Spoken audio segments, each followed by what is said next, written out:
Do it. Welcome to today's episode. I'm here with Lance Essihos, founder of University of Adversity.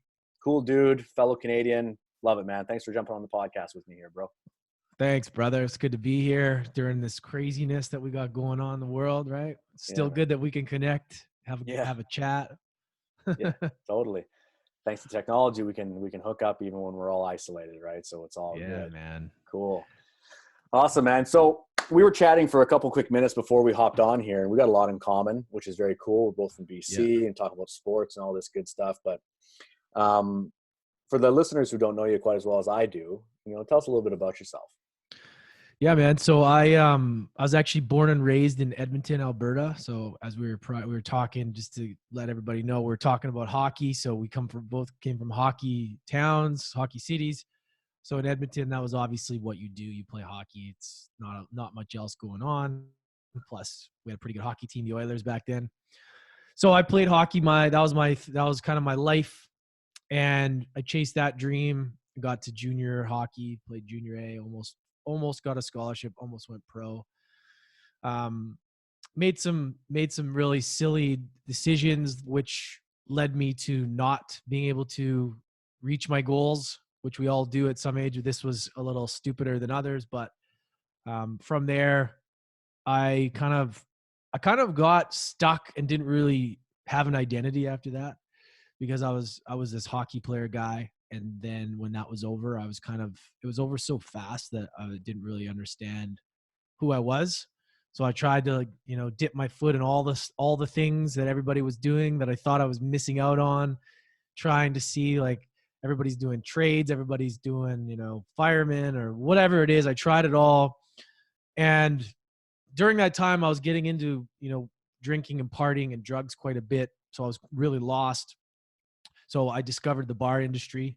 I got into the bar industry, and that was kind of like my home for the next 10 years or more longer than that. I was hiding from a lot of things in my life. I had a crazy teenage years, a lot of fucked up shit that happened. And being in the bars and getting into that lifestyle was comforting to me, because I could hang out with people, I could make money with tips, I could meet girls, I could be toxic, and it all made sense. So I did that for a while, for a long time. I got to travel all over the world. I lived in Australia for 5 years.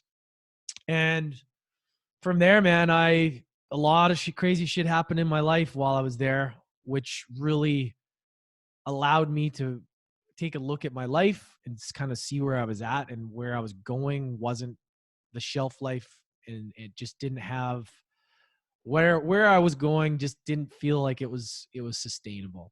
So I got out of the bar industry, quit drinking for a whole year, had a massive transformation in the shift of where I wanted to go. And I got into the online marketing space, got into all that Facebook ads, all that stuff. And then eventually from there, realizing that everybody was saying the same thing, everybody's doing the same thing, trying to sell products. And I felt I couldn't stand out. I felt I had this story to tell, but I couldn't stand out in the noise, and it really bothered me. So I decided to start a podcast, and it was all involved around my story.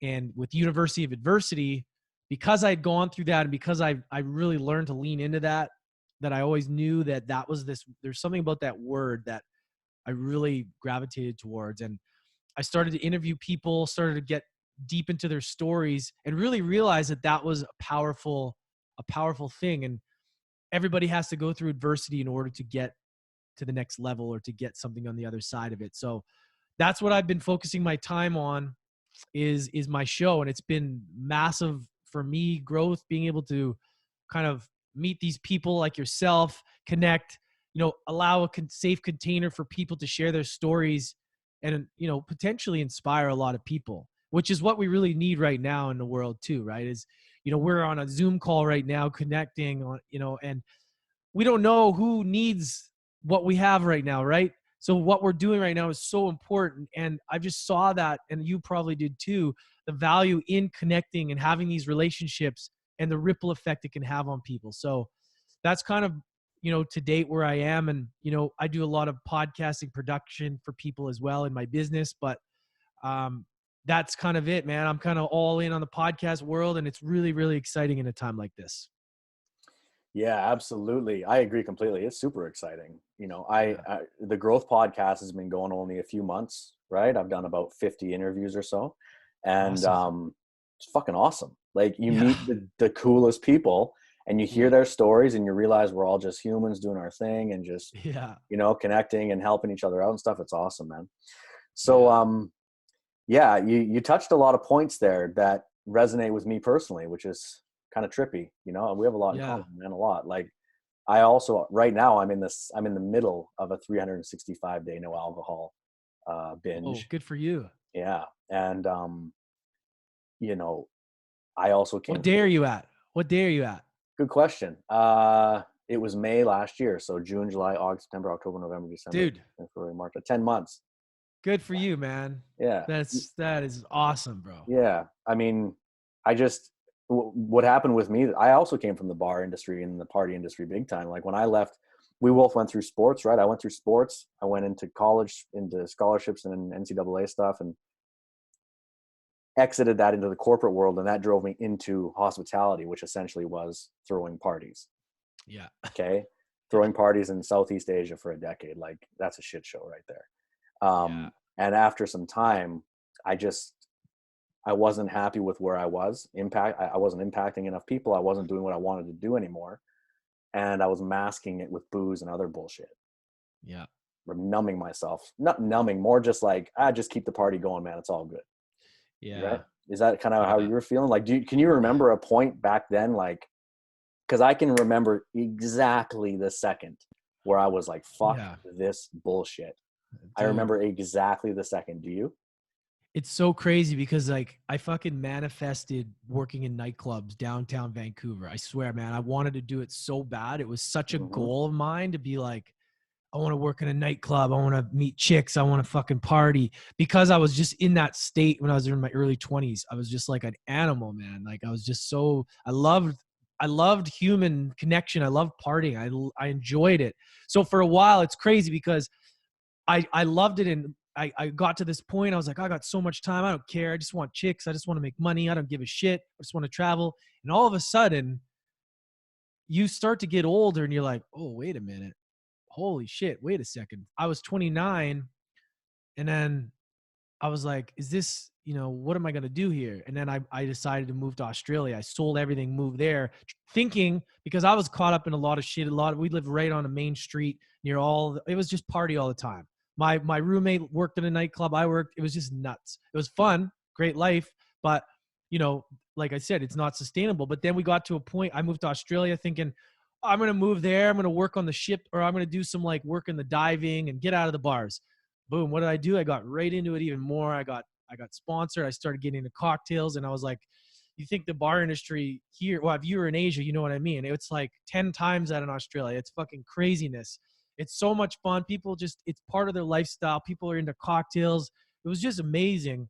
But all the time, man, I kept getting older, and I was like, is this what I want to do? I would come home, like I would have pains in my stomach. I would have these hot anxiety sweats laying there, 6 a.m, being like, what the fuck am I doing? And then I would go, and then I'd go back to work at 3, and I'd be drinking shots of vodka just to kind of numb out and go back to work and do it all again. And I would sit there, and I'm like, I would honestly contemplate, what am I fucking doing? And I did that over and over and over again, and you can probably relate, man. It's like you hit that point, like you asked early, like before, but the question is like, yeah, like I hit that point so many times. I felt so disappointed in myself so many times of what I was doing. And then finally, there was a time where I just, at the end of that year, end of 2016, I quit my job in the bar that year. And then I went sober. And then I ran a bar sober. And while I ran that bar sober, I ran 4 seasons. I did the cocktail list in Sydney. The whole world changed because, yeah, my creativity was good, but I didn't give a fuck about bartending anymore. I didn't care. I didn't like, it was like, why am I here? I was like, I grew out of it, right? When you go sober for a while, you're like, whoa, wait a minute. I don't align with this shit anymore. I'm giving people alcohol, and I don't drink. It's like, whoa, this is crazy. So that was at the end of 2017. That was or at the end of at the end of 2017, that was done in the bars. So that was kind of, it was like a back and forth, bro. Like I was constantly fighting myself with, I got to get out of here, but I kind of need this still. And, you know, it's tough. You know, you hit this shelf life where you're like, oh shit, is it too late? And that's how people get stuck in that industry for so long. Right. So Yeah, that's that crazy, totally. man. It's an easy thing. It's an easy cycle to get stuck in because it's fun as hell. Like Yeah. it's fun as hell. Yeah. I mean, I remember like, yeah, just putting on a beach festival for like 20,000 people for 5 days straight, Yeah. being the center of attention because you're the one hosting everything. So you're like, yeah, okay, this is fun and awesome. Hanging with the celebrities, hanging with the governors and VIP this and fucking this, that, and the other thing, radios everywhere. You're like, yeah. Yeah. Yeah. And then, you know, the next week again, something else, something over here, over there.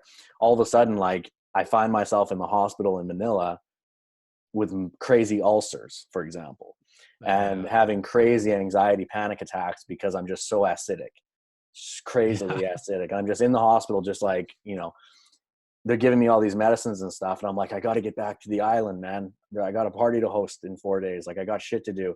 And like, as soon It's as I would crazy. land, I would go directly to the place, start working on the event, get the sponsors together, maybe do some, whatever I got to do some stuff. And then sunset comes. It was on a beach, right? So sunset, it's like, well, what are we doing now? Yeah. I'm having a gin and tonic and a cigar. I mean, it's sunset and I'm here with all these people and I'm the Yeah. host. So let's just do this again. And I'm just like, oh my God. And it's awesome. Don't get me wrong. Loved the people I was working with. The whole thing is amazing, but you just physically can't keep up to it for that long. And No. emotionally, spiritually, I felt like I had hit a ceiling. Did you feel like that? Yeah. Fuck, man. Yes. I could only do it when I was drinking. Yeah. I didn't I could only handle and tolerate it when I was like, just drinking was a part of my life. Like not drinking for a day, I was like, yes, I didn't drink for a day. Like I felt like I was like, it's crazy, man. I hit that point where either I either wanted to, I could have stayed in the hotel industry and worked my way up in that, but I didn't want to do that. That wasn't the fun part that I liked. Unless there are cool hotels like the W, cool places where you can, you know, but I didn't want to work for somebody else. I didn't want somebody telling me what to do. It's a bunch of bullshit, a lot of it, because Oh you yeah. got people above you that don't really know more than you, but it's just this fucking system that's designed, right? And They it's, kissed ass their yeah, way out there. yeah, man. And you definitely hit that point. I mean, I was 30, early 30s when I was still doing it. And it's, it's a real slippery slope, man, because before you know it, if you're not taking care of your body too, Mm, you're fucked. At least at that, I was counteracting it. I was pretty good with eating healthy. mhm. So like, not to say that took away any of it, but if I didn't pay attention to that, then it would have been a lot worse. And it's more of, yeah, like a toll on your body, man. It's just like, I just remember being so exhausted, and it was just, yeah, bro. I'm Exactly. grateful My for the fun times, but I mean, you know, Yeah, from dark to light, you know. Um, yeah, my wife, she basically saved my life multiple times just with the way that she yeah, energetically, number one, but more like the foods and the superfoods and the spirulina shots and like the stuff. Like, you know, I'd be entertaining people and I would yeah, have like a 10-minute window before I needed to do something else. And she would literally be stirring me a spirulina shot and like yeah, giving me like hydration salts in a water bottle and be like, drink this, drink that, put that in your body, go back to yeah, work type thing. Like she was like my corner man in a fight at the parties because she also doesn't drink very often, a glass of wine here and there. Um, but she understands where I was at. She's like, I know that you have to, you know, she gets what I was doing, but she was like my yeah, corner man. If she wasn't there, I would have been a shriveled up raisin by now. I know it for sure. yeah, 100%. man. 100%. She was the one who flew me to Manila multiple times to get my body fixed when she could see me deteriorating. She's like, you have bags under your eyes. You're like super skinny. You're Yeah, fucked. You need to go fix yourself. And like, she would order for me on demand. Like I did it almost, I'd probably 2 or 3 times a week. I would have the doctors come to our house and give me the drip, the IV drip with all the vitamins and oh shit, yeah, like almost every other day. She would just order it up. I'd be sitting there in the hammock reading a book and they would just yeah, wheel in this thing. And I'd be like, oh, Perfect. Yeah. That Jesus. stuff's the best. Hook it up. You know, it's Yeah. the best. Yeah, Cool. man. So yeah, we do have a lot in common. That's funny. How old are you, man? I'm wondering if we're close to the same age. I'm 30. I'm 83, born in Yeah, 83. 81. Okay, so yeah, Yeah, pretty much the exact same age totally. almost. Funny. And it's funny you mentioned like the hospitality. Like we come from the hospitality space. My wife and I were both corporate for many years all around the world, Yeah. climbing that ladder, hated it with a fucking Yeah. passion. But Bullshit, man. but that's what we were doing. So we were doing it, whatever. But we got the fuck out of there as quickly as we kind of realized we could. But it's funny you mentioned the W. Actually, one of my very close friends, she is one of the directors at the W in Amsterdam, which Yeah. should be technically probably awesome, right? Yeah. You think. Shout out Christina if you're listening. I don't mean to put you under the bus here, but you recently told me, I mean, she's made it, like in that world, Yeah. she's made it. It's the W. She's the music curator for all of Asia and Europe. Like she's the top dog. Oh, that's dope. It's dope. It's really dope. Her husband is one of my best friends. Also, he's a world famous techno DJ. Like they're just awesome humans, Yeah. But she's at the top of the ladder in the corporate zone. And I was literally in Amsterdam last week hanging out with her, and she was just like, I don't want to get into what she said, but shaking her head this way, sideways. She's right? beat up a bit. Beat up a exhausted. bit, like kind of exhausted, kind of feeling trampled on a bit. And Yeah. it's interesting It because that's, I mean, it's the W, right? They're supposed to be the cool ones, of all of them. It's all the same shit. It's the facade of the coolness of the hotel, but it's all the same shit in the back. Totally. 100%. It's all the same shit in the back, man. Like Yeah. there's all the same bullshit. Totally. They got to have I mean, I guess that's how they got to run it, right? I don't know. Yeah. I mean, corporate structure is a corporate structure. I mean, it's just not meant for certain personality types. No. We're just not that. That's no. And you're meant to work so many hours and you only get paid a certain amount. It's like fucking bullshit, in my opinion. Completely. It's like, why would you do that when you can make money in the bars? That's why I was like, I get it. Why, especially here in Canada. In Australia, it's different. You get paid more. So it's like, as a bartender, you can make pretty good money. Mm-hmm. Well, you can here too, but you get tips and hourly there. So I don't know. And as a manager, you make a lot more money. But here in Canada, Vancouver, I wouldn't, like, there's no point of being manager unless you're way high up. You get fucked as a manager here. Yeah. Like you might as well just go pour drinks and make 300 cash a night rather than deal with bullshit and work 60 hours a week for like, it's crazy how you're expected. Well, you're in hospitality, so that's just the way it is. It's like, fuck that. That's bullshit. Like, absolutely. It's not fair, man. I had to have that conversation. Oh, well, you've signed up for it and that's just what it's. I'm like, well, why does the front desk, why do they only have to work 38 hours because we're in because we're in the back end or whatever, making drinks and all this, we have to work this many hours, It's like, what's the didn't difference? make sense to me. Doesn't exactly. So we escaped. Yeah. High five. Yes. Yeah. Everyone's like, fuck that industry. I don't want to say like, look, I'm grateful for it. There's a lot of good things and I don't want to say it's a bad industry. Look, agreed. I learned a lot. And the reason I am the way I am today is because of that. I learned so many skills, met so many people, traveled everywhere that I wouldn't have been able to. So there's a lot more positives than there are negatives. I'm just, we're just talking about the things that, but yeah, I'm definitely grateful. I love the industry. I learned a ton and I would definitely encourage people, if you want to really learn, you really want to be good at whatever you want to do and you're young, I would say get in there and try it out because you're going to learn a lot of lessons. You're going to learn about people. You're going to learn about multitasking. You're going to learn about fucking controlling your state. Like there's so many things you learn that you don't even realize. Absolutely. Right? Tons of soft skills too, right? For sure. Tons, man. I agree completely.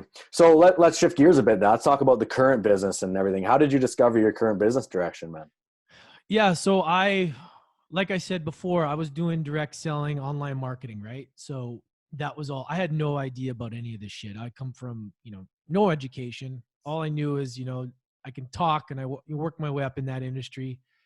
So when I had to start learning Facebook ads and I was doing direct selling for a company called Enagic, which I still use the products. I don't really promote it as much as I used to because I'm focused on one thing. But I just noticed a lot of people, and you notice it now too. Everybody's doing Facebook ads. Everybody's doing these posts. And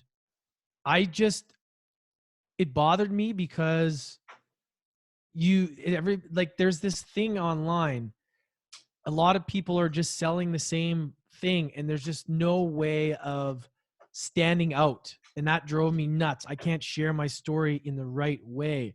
So that's why I started the podcast, was initially for that. But when I realized how powerful this podcasting game is and what it's doing for me, and after talking to a ton of people on LinkedIn and finding out why they don't have podcasts yet, what the reason is they don't, or they do is because they don't have the time, or they don't want to learn a new thing, or their team's busy. So I thought, okay, what if I basically give people the same system that I have with my podcast? Because I hired somebody to help me with it. And I pretty much turned this model into what it is. And I'm like, how many people need this thing? Like, how many people need a done for you podcast system, a program like that'll do it for them without having to do all the work? And then that's where I was like, a lot of people. And I found out there's a huge need, because a lot of people aren't doing it because they don't have the time, or their team doesn't know what they're doing, or whatever. They just want it packaged together and done for them. So that's where my business was born. Mic Up. So I tried out, at first when I did it, I tried it out. I had different partners. It was a different branding. We failed. It's our first try, nobody's fault, but we just didn't know what we were doing. And then I started fresh, rebranded, got a new team. And now I've just been focusing on the podcast. I'll be able to kind of prove my model and be able to give people that same thing.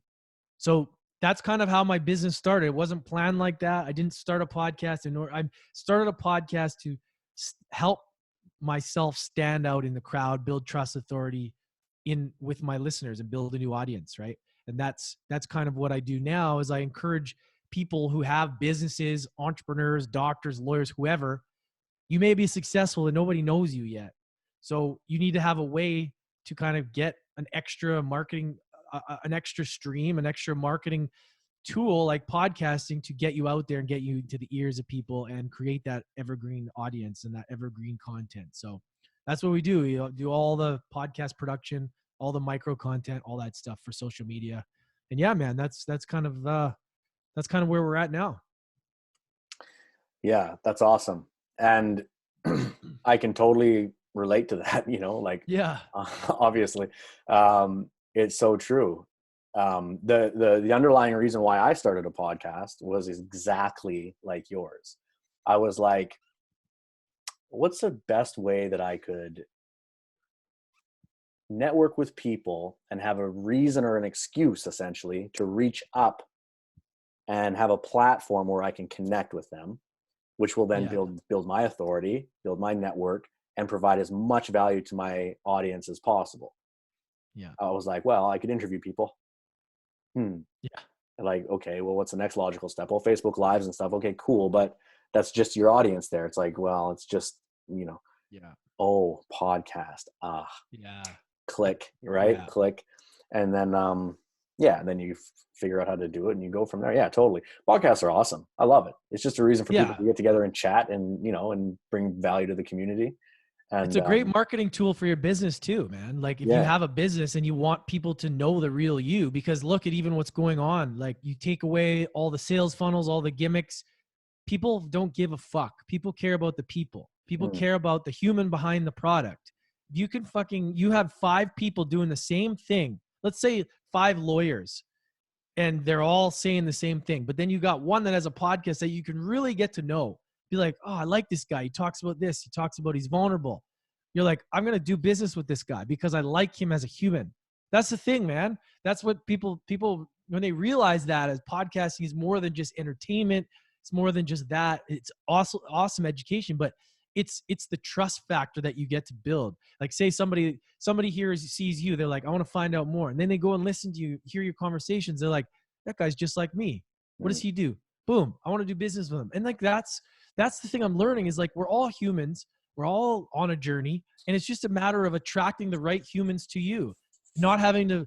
And that's why podcast is good too, is because people can come in and get to know you without you having to force it down their throat. Like I sold this, I'm this. It's like, no, that's fucking annoying for people. I hate people that do that shit. Like try and tell you how good they are, tell you this or that. It's like, well, no, podcasting allows people to learn about you for themselves. And then find out the next step. That's what I love about it, man. That's why like people, when they realize that, they go, oh shit. They go, this is actually this could actually really help me. And it's another tool, right? So yeah, and it's just so valuable too, man. Like the relationships and what you get for your confidence and being able to connect and learn. It's like therapy for me, bro. Like it's like I talk to these people, I'm like, how the fuck am I even talking to this person right now? Like it's crazy. Yeah, It's exactly. like you know, It, like it's true. It's true. It's true. I consider it like I was just telling somebody this the other day. Like every podcast that I jump on and chat with people, and it's happening in real time right now. I consider it a mentorship session for myself. yeah, I thought totally. I learned something awesome from every single guest. I have more notes. Yeah. Like I've got notes right now going, Yeah. and it's like it's a very self-serving mechanism. It's like, all right, I got this leader who knows Yeah. his shit about podcasts and adversity, and he's traveled the Yeah. world and he's got this big story. What can this dude teach me right now? Like Exactly. that's how I look at it. And it's just awesome, right? It's just awesome. But Yeah. there's a lot of hard work behind it, and there are some technical parts that people don't know about. Yeah. And that's the gap you solve, hey? Yeah, man. And I'm also, yeah, currently there's that for sure. And then what we're doing right now is we're working on improving distribution and monetization as well, which I'm actually working with a company right now. And once we solidify that, it's game over. Because that's a lot of people are like, well, what's the ROI? If they don't see them monetizing it right away, a lot of people get afraid. But it's one of these things. It's like it's the long game. It's the compound effect. It's like I wouldn't urge people to get into podcasting to become a millionaire overnight, but I would definitely encourage you to be in it for the long game, because 5 years from now, that's what's going to happen. All if you keep this up for 5 years, you're going to have an audience. You're going to have like authority, right? And definitely there is there is a lot of opportunity in it if you really are smart. But yeah, it is technical, it is annoying. I couldn't have done it myself. I don't have the bandwidth to be able to edit, do all this shit. For me, it's a challenge enough to get to my team the episodes with like the intro done on time, you know. And I'm just being Yeah, real. They're like, hey, me can we get too. the episodes done? Like because what I do is I record them and then I go and do a separate intro, and it's the intro part that fucking kills me sometimes, because then I have to like go and listen and be like, okay, this, you know. But that's the part that's, you know, once that's done, it's boom, it's done. But like even with that, I respect anybody that can do a podcast themselves and edit it and do show notes and do all the content and social media posting. But do you want to spend 4 hours doing that, or do you want somebody else to do it, right? I mean, it really comes down to where you have the time, right? Yeah, 100%. Um, it comes down to your priorities and using your time wisely, right? Outsourcing the things that you're not the professional at and all that stuff, right? Exactly. It's like I do a lot of sales calls for people and stuff, and people are like, "Hey, man, can we hop on a call for half an hour and chat?" I'm like, "Yeah, it's $1,000 I'm missing out on if I say yes to that right now." So, yeah, do you have $1,000? Like, Yeah. it's a time thing. It's really a time thing. It's like you hear like Russell Brunson, he talks about it all the time, right? He talks about the time thing. Like, if you want me to kind of check you out and talk to you for an hour, like, well, my time is worth about 10 grand an hour. So, pony up. Yeah. Right. So it's the same thing. You're going to spend half your day editing a podcast. Like, why not go out and do your thing? Like your coaching or whatever it is that you Yeah. do that Yeah. and let the team take care of that. And you should be generating income from your thing to pay for Yeah. that. Right. That's the whole point. Exactly. It's outsourcing 101, right? Yeah. Yeah, exactly. We all have to do marketing. So if marketing, podcasting is another marketing tool. So yeah, 100%. man, no, totally. Your time is money. And if you add up the hourly, that's what I love about this podcasting thing, is because it's like it's that gray area loophole where you get to connect with people that normally would charge a lot. But since you're on a podcast, it's like a hack. I don't know if it'll always be like that. I see it changing down the road, maybe a little bit tougher to get some of the people. Um, but for right now, and in the next little while, I think people still want to add value, especially now with whatever's going to happen with this coronavirus. Everyone's at home. I feel like everybody wants to try and help the best they can. And I think this is a good time to really bang out as many good interviews as possible and just add as much value, because people need it, man. People are going to be starving for inspiration and education. And it's up to us that have a platform to really bring that to them. like to really be the light, because there's a lot of negative motherfuckers out there, man, like that just want to scare everybody. And it's great to have some people that are real and just, inspiring, because that's what I needed. So that's what I like to give, right? When I was in a hard time, I needed the inspiration, and I needed to hear that. And I feel like a lot of people will. So that's why it's exciting for us to be able to give that to people. Yeah, absolutely. I completely agree with that. When I went out of that, when I had my day of, I'm not drinking for a year, it's not even about the year thing. I just put a time limit on it just to make it like a challenge, like it's a challenge, like a 10-day challenge, 1-year challenge. Okay. So, that when I came out of that, I had like a darkness there in that about 2-month span. Right. And in that 2-month span, I also needed an inspiration and stuff. But the thing that I really needed was to hear from people that I held on a pedestal that they also had a dark moment. That's what I needed to hear. I needed to know that, oh man, that super successful guy here that I've been idolizing also went through some nightmare shit at some point. That was the thing. I was like, okay, if he can get through that shit, then I can too. Actually, this isn't that bad. Fuck, let's just get up and get this shit going right now. So this is the moment for it. And you know what I find fascinating? We're all at home during this virus thing, and you're seeing like the whole world is vulnerable right now. It's crazy. Like people that you usually see in a suit and tie and very polished, all of a sudden they're at home. They got scruffy beards. They got their cat on their shoulder, and like the kids have got the Fruit Loops in the background. And you're like, it's really, the world is cracking open and everyone is seeing authenticism. It's a cool moment. Hey. Yeah, man. And this is the thing. If you aren't a lot of people are going to get lost. The fake facades, the people that are fucking full of shit, scamming, or just like don't want to be real, they're going to get left behind, man. Like it's all about the kindness and vulnerability and being your truth, showing your truth is where it's all going to shine through, man, all through all of this stuff. And I love that about it too. I you see people, yeah, like their real lives, but that's what people want to see. People want to see the real lives of people. Are they just like me? Okay, they are. I like them. That's all. That's how trust is built. Like that's how it, right? Yeah. We're the same. Okay, like that's cool. That's the beautiful thing about what's going on right now too, man. It's I think the right people, come together and send the right message, and I think that's super important. Yeah, man, totally agree. So throughout your journey, from working the bar scene to having a kind of a breaking point moment where you decided you're going to make a shift, and then stepping into your new space, going through the whole, rock and Ignatic, and which, by the way, I love me some Kangen water, right? Going through the whole thing, Durexcel, and then going into this now, helping people launch podcasts and do all that whole deal and helping people in that way. Through this whole journey, okay, like let's look at this journey on a timeline. Can you look back now? Because you can always see connect the dots going backwards, right? Can you see and can you see a transformation in yourself that you didn't expect would happen, but now you can actually recognize it? Yeah, that 1 year sober was where things just shifted. Am I sober still? No. Well, I am currently, but I've battled with it back and forth. That was when I really noticed that my entire brain was rewired.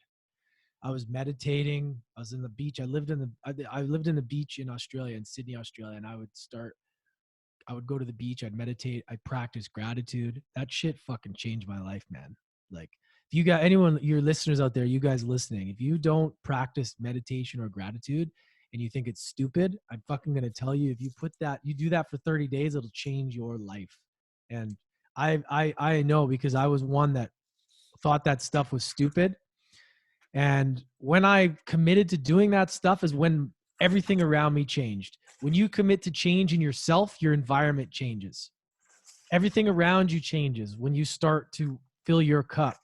And that is when it really, my whole mind changed, and getting out of the bar at the end of 2017 is where it changed. But 2018, I went back into old habits, right? It's easy. It's like riding a bike. You remember how to go back.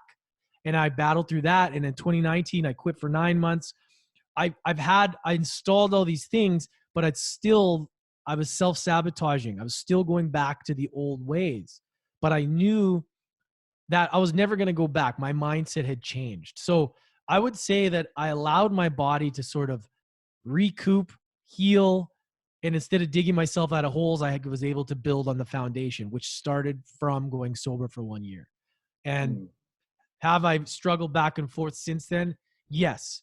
But I've had the tools in the toolbox that I gave myself during that time that allowed me to understand that what I was doing now, I understand it more. I have more self-awareness of why I'm doing things and more accountable. And that itself yeah, man, that all just came from really focusing on going within and really focusing on the stuff that I had in my life that was great instead of focusing on what I don't have. So bit of a long answer to that question, but it really just like what you're doing, man, giving myself a rest, allowing my body to sort of feel itself, go through what needs to be felt is where the shift happened. Yeah, totally, man. I could not agree more. I Yeah. think the answer, the short answer of that is you found the power of gratitude, Yeah. right? And for me, Sobriety, gratitude, yeah, everything. for me, Yeah. it's the same thing. And you hear so many people talk about it. Everybody who has created the life that they want, the successful life that they want, whatever that means for them. Yeah. You know that every one of them, if you ask them, like, where does it all start? Like, what's the root of this, or what's the seed? Yeah. It's being grateful for what you have and excited for what's coming. Because if Yeah. you, like, one of my mentors says it all the time. He's like, if you're not grateful for what you have now, why would the universe give you more of what you want in the future? Exactly. You're literally telling the universe that you're not happy with shit. So why is it going to give you anything? Yeah. It's so Right? true. So if you're grateful Yeah. for what you have now, you're going to get what you want in the future, but you have to make sure that you love what you have now. Like I have it right here on my computer, these words here. I am grateful for what I have and excited about what's coming. I just have it just in my face every single minute. And it's funny you mentioned meditating. It's not funny. It's odd. I mean, I could have predicted that one, but here's my daily goal stuff. I'm not going to do Yeah. this so people don't steal my energy, but here Yeah. I have 3 circles and I have 2 ticks out of 3 right now.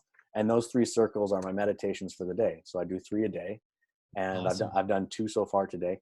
And I told my wife a few months ago exactly what you said earlier. I was like, I have manifested everything that I've gotten in this world. I Yeah. was like, I wanted to live in Asia and be a party dude and run huge massive events. Done. I want to do this. I want to do that. And then I picked a new manifestation that we chose now. We moved to Europe. We live in Rome, and we're going to do XYZ in Europe. We have a plan. And I'm like, we're manifesting that now. And I'm like, I manifested all that shit by accident. I wasn't even Yeah. trying, you know, now I know how. So I'm going to Yeah. harness it, and I'm going to do it super fast, and I'm going to actually keep it. This Yeah. is another thing one of my mentors said. He says, um, you have to be it before you can see it. Totally. Yeah. Right. And then the underlying thing is, and I had this problem, maybe you can resonate with this one. You manifest something or you get the thing. For me, it was like money. I would get a chunk of money in my hand for whatever reason, but it would slip through my fingers like sand. I would make a terrible decision with it. And I just did that repeatedly. Chunk of money, terrible decision. Chunk of money, terrible decision. And through meditating and reflecting on my own actions and stuff, I realized I was not being it. Yeah. I had a self-sabotage pattern telling me that I wasn't worthy of the money. Why do I even have that? Got to get rid of Yeah. it. Get rid of it. Totally. Got to get rid of it. Now, the opposite of that is happening. I see it every day that I'm meditating on that specifically, because when I get that next chunk, I'm going to keep it because I already believe that I am worthy of it. Right. And Yeah. it all comes from inner work, the whole damn thing. Yeah. You gotta believe you're already there. Like Dr. Joe Dispenza talks about that as Love well. Like Joe. Love it. you have to, because it's all just energy. Like wealth is just an exchange of energy. So if you have, I did a crazy mushroom journey not too long ago, and I had this crazy realization, man. It was nuts. I was in the dark. I did it. It was like psilocybin journey, and oh man, I just started having these like thoughts about what money is and what it actually is and what I've been learning about it, and it all made sense. It's like it's just energy. It's just an exchange of energy. Of the money itself is just, it's nothing. It's just this stuff. But that energy, like why do we all of a sudden become rich when we have the money? Like, why does that change us? Why can't we change us before we get that thing? You know what I mean? Like, say you sign a pro contract in sports. Oh, I'm a millionaire now. Okay. And why does that thing, just because you have the money to buy stuff, why does that all of a sudden change us? It's because it we know that we have it now. We're so certain that we have it that it makes us change. We allow ourselves to change. But why can't we do that before we have it? Why can't we pretend, right? That's the thing. Like, it's hard for people to wrap their head around. But when you really think about what is happening here, it's just it's a state of mind. And once you get that actual physical money, you feel like you've become this thing. It's not like the money itself is giving you anything, right? You're still having to, and if you are one that gets that money and spends it all away, then even when you have the money, it doesn't serve you and end up being broke. That happens to a lot of people. So that's why it's important to know that feeling of having that money in abundance first, so that when you do get it, you're like, oh, I felt this already. I've already been this. So this feels right. It's crazy to think about. And when I had some of that realization, I was like, the energy of it and just an exchange. It's like, we just got to become the person we want to be now. And you just need to have to visualize. And if you hear all the most successful people in the world, they all have visualized. They've all created what they've created through intention and emotion creates that massive.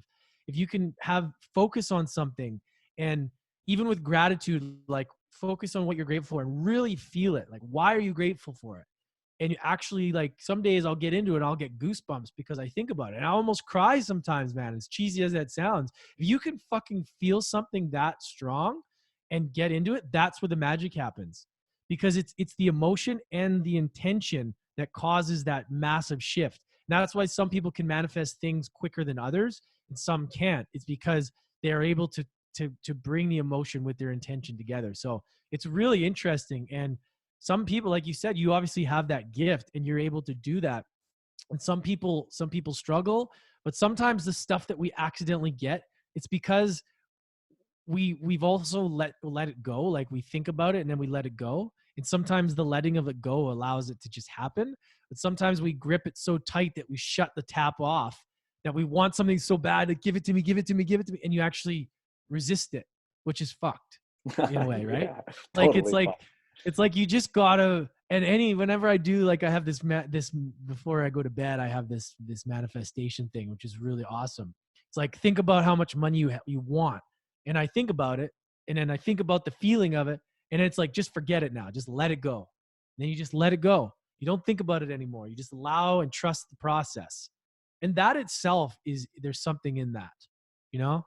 Oh, 100%. Without going off on a crazy tangent, bro. This stuff, like, No, I this could talk stuff's about this fucking all day. crazy. I love this shit. This is literally our bread and Yeah. butter. We love Yeah. this shit. I love this shit. I could talk about this all day.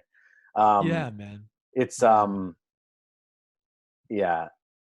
It's really important to not think about, like, when I meditate on things, I cry almost every time.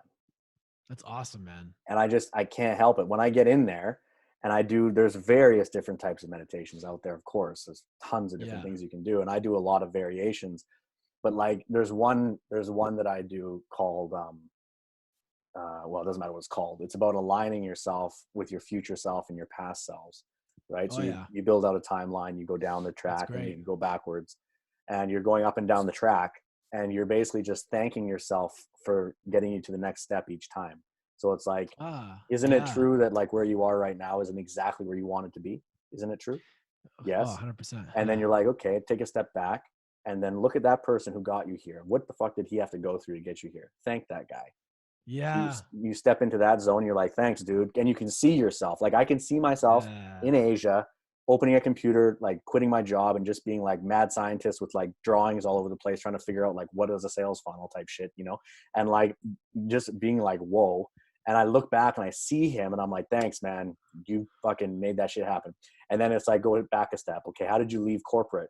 Okay. I was in Singapore, hated it. I had to bust through some negative beliefs about like leaving the corporate world and like letting myself down in like the career stuff and shit.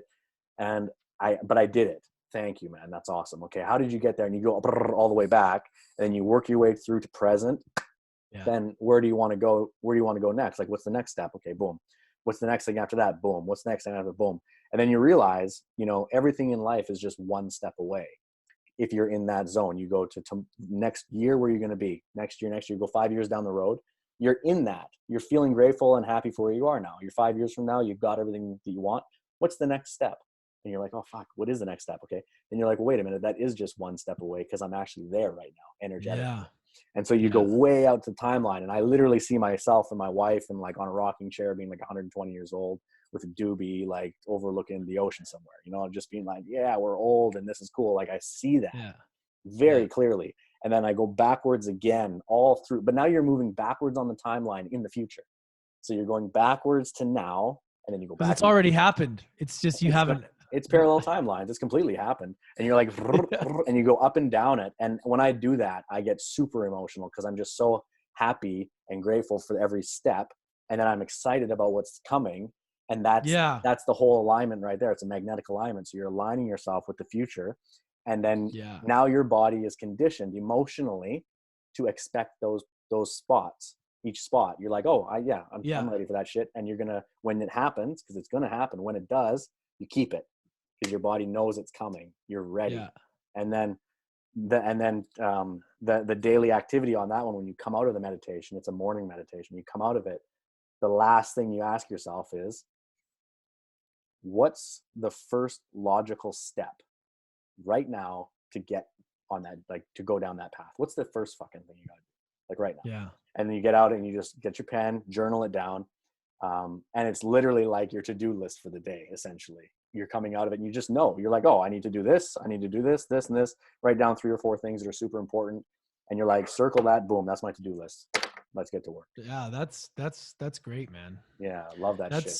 That's super valuable. And I don't think a lot of people, you know, really even take the time to think about how important it is to visualize like that. Oh man. Like what we're going, like we think we're in this, like this dimension. We think that this is it. Like we've been here for 100 years. Like, you know, technology, like if you look back 100 years ago to now, it's like, we think this is it. Like there's so much more than what this is right now. And if you think this is all it is, and like, it's crazy.